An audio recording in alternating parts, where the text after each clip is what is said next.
जब काली चरण जुगहा तोल बंदम माता काली चरण जुगहा मैं बंदम माता काली चरण जुगहा काली चरण जुगहा मैं बंदम माता काली चरण जुगहा तोल बंदम माता काली चरण जुगहा हे हो मैं बंदम माता काली चरण जुगहा तोल बंदम माता काली चरण जुगहा मैं बंदम माता काली चरण जुगहा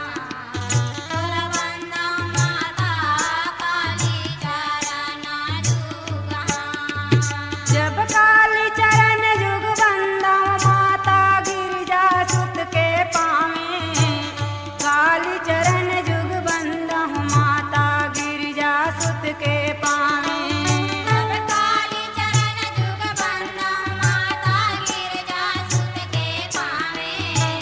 काली चरण जुग बंदम माता गिरिजा सुत के पावे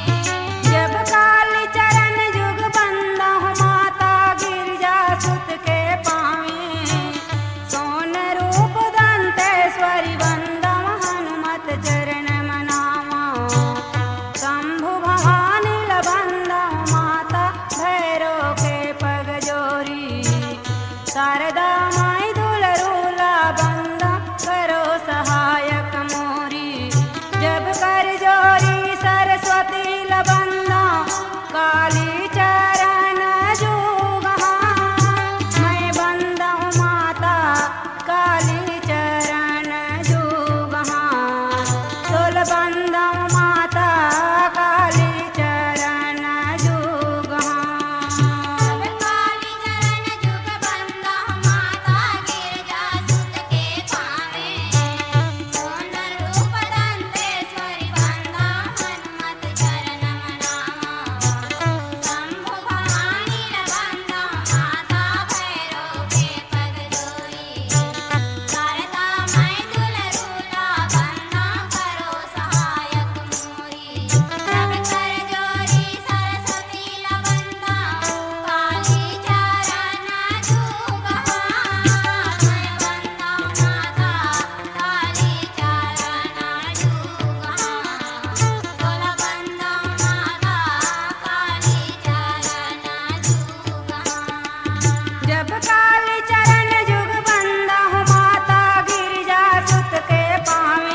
लपटाए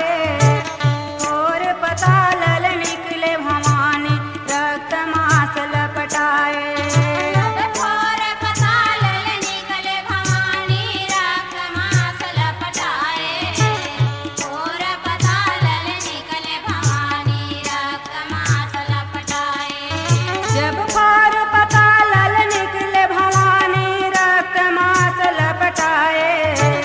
जा भीतर 10 कंदर गए हैं कई कमुनिला मारे सिरिया हो के लड़े बर आए मर्दोल कहाँ छिपाए तुम तो हो मार आदि भवानी फिर भक्तन ला खाए जब देख रूप सब देव घबराए काली चरण जुग हो मैं बंदम माता काली चरण जुग हाँ तुल बंदम माता काली चरण जुग हाँ जब पेट पताल निकले भवानी रक्त मांस लपटाए जा भीतर 10 कंदर गए हैं कई कमुनिला मारे सिरिया हो के लड़े वर आए मर्दोल कहाँ छुपाए तुम तो हो मोर आदि भवानी फिर भक्तन ला खाए जब देख रूप सब देव घबराए काली चरण जुग हो मैं बंदम माता काली चरण जुग हाँ तुल बंदम माता काली चरण जुग हाँ जब पार पताल निकले भवानी रक्त मांस लपटाए जा भीतर 10 कंदर गए हैं कई कमुनिला मारे सिरिया हो के लड़े बर आए मर्दोल कहाँ छुपाए